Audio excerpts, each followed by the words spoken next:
Have you ever stopped to think about time? Really think about it. We see it on our clocks, ticking away, second by second, minute by minute, waking up in the morning, brushing our teeth at night. It feels constant, doesn't it? Like a river that flows at the same speed for everyone, everywhere. But what if I told you that this river of time can speed up and slow down?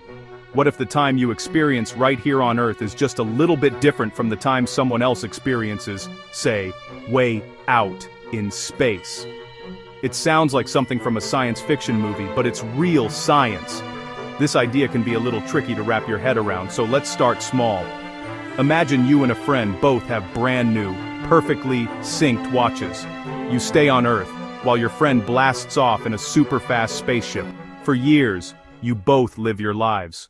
You go to school, you do your homework, you watch the seasons change, your friend is soaring among the stars, exploring new worlds. When your friend finally comes back to Earth and you compare your watches, you might expect them to show the exact same time. But they won't. Your friend's watch and your friend will be just a tiny bit younger.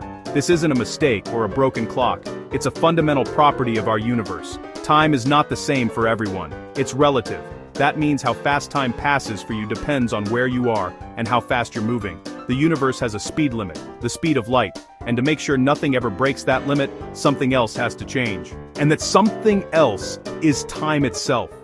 It's a mind-bending concept. So how can this be? How can time itself stretch and squeeze? A little over 100 years ago, a very smart scientist, Albert Einstein, came up with a revolutionary idea. He realized space and time are not two separate things. They are woven together into a single four-dimensional fabric. He called it space-time. Think of it like a giant stretchy trampoline. Everything in the universe, you, me, the earth, the sun, light itself is on or moving across this trampoline. It's the stage for the entire cosmic play. Imagine placing a bowling ball in the middle of that trampoline. It creates a dip, a curve in the fabric. That's what massive objects like planets and stars do. They bend space-time. They warp it with their gravity. The more mass, the deeper the curve. The sun makes a much bigger dent than Earth. A black hole makes a dent so deep it looks bottomless. This curvature is what we feel as gravity. This gets really cool. The bending also affects how time flows. Roll a marble near the bowling ball. Its path curves. It's following the dip. Time does the same. It follows the curves. Time flows slower, where gravity is stronger in the deeper dips. It's all connected. Mass, gravity, space-time. Einstein's idea is the theory of relativity. Two main parts. One part, how gravity affects time. Other part, how speed affects time. Both effects happen all the time, usually tiny. But with astronauts' super-fast rockets, powerful satellites, these tiny effects add up and become measurable. It's science in action. Let's zoom in on one part of Einstein's amazing theory. How speed changes time. This is called special relativity. The rule is pretty simple. The faster you move through space, the slower you move through time. It's like you have a certain amount of speed that you can use, and you can either spend it on moving through space or on moving through time. If you use a lot of your speed to travel through space, by flying in a jet or a rocket for example, you have less speed left over for traveling through time. So for you, time ticks by more slowly. Think of it like walking in the rain. If you stand still, all the rain hits the top of your head. But if you start running, you begin running into raindrops, and they start hitting you on the front. The faster you run forward, through space, the more you change how you interact with the rain, falling down, like time. For astronauts aboard the International Space Station, this is happening right now. They are whipping around the Earth at about 17,500 miles per hour. That's over 28,000 kilometers per hour. That is incredibly fast. Because they are moving so quickly compared to us down on Earth's surface, time for them is passing just a fraction of a second slower. It's not a huge difference, but it's a real one. If an astronaut spends 6 months on the International Space Station, they will have aged about 0.005 seconds less than everyone they left behind on Earth. It's a tiny, tiny amount, but scientists have to account for it. The clocks on the GPS satellites that orbit our planet also have to be constantly adjusted to make up for this time-slowing effect. Without these adjustments, your GPS would become inaccurate by miles every single day. This effect becomes much more dramatic the closer you get to the speed of light. If you could travel in a spaceship at 99.9% the speed of light, time would slow down for you dramatically. A journey that feels like just 1 year to you could be hundreds of years for the people back on Earth. You would return as a young person to a world that has moved on for centuries. While we can't build ships that fast yet, the science is solid. Moving fast is like a real-life one-way ticket to the future. If you learned something new, hit like and subscribe. Now, let's look at the other side of the coin. Gravity.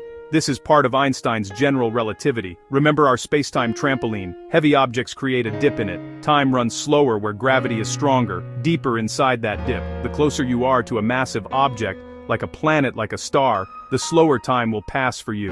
Time passes a tiny bit faster for someone on a mountaintop than for someone at sea level because they're slightly farther from Earth's center of mass. This effect, called gravitational time dilation, is very real. Scientists proved it with incredibly precise atomic clocks. They placed one clock at the bottom of a tower and another at the top. After a while, the top clock had ticked just a little faster. The difference is mind-bogglingly small, but it proves Einstein was right. Gravity literally warps the flow of time. For astronauts in orbit, this gravity effect is at play. On the ISS, they are farther from Earth's center. Gravity is slightly weaker for them. That should make their time pass a little faster. So, two effects happening at once. Their high speed is slowing their time down. Their weaker gravity is speeding their time up. Which one wins? For low Earth orbit, the speed effect is much stronger than the gravity effect. The slowing from their velocity outweighs the speeding from weaker gravity. Combined, astronauts age just a little bit slower than we do. For every 6 months in space, they come back about 5/1000ths of a second younger. It's a combination of both speed and gravity, creating their unique experience of time. So what does this all mean? It means that our universe is an even stranger and more wonderful place than we ever imagined. Time, that thing we thought was so simple and steady, is actually flexible. It stretches. It squeezes. It's a wibbly-wobbly, timey-wimey thing. To borrow a phrase from a famous time traveler, every time an astronaut goes into space, they are living proof of Einstein's incredible theories. They aren't just exploring space, they are traveling through time in their own unique way, even if it's just by a few milliseconds. This knowledge isn't just a cool party trick, it's essential for modern technology. The GPS in your phone or car relies on a network of satellites orbiting the Earth. Each of those satellites is a clock. Each one is experiencing time differently than we are on the ground. Speed, gravity. If the engineers who designed the GPS system hadn't accounted for Einstein's theory of relativity, the entire system would fail.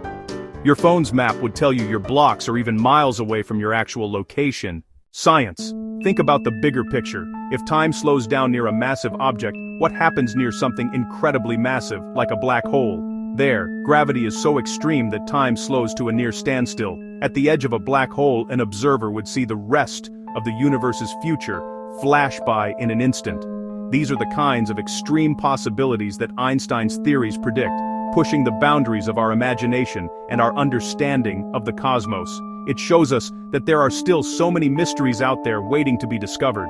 So, the next time you look up at the night sky and see a satellite streaking past, or dream of astronauts exploring the stars, remember this. They're on a different timeline. Our universe doesn't run on one single universal clock. It's a grand orchestra of countless clocks, all ticking at their own rates, all woven together into the beautiful, complex fabric of space-time. And the fact that we can understand even a small part of it, well, that's what makes science so exciting. It's a journey of discovery that changes how we see everything, even time itself.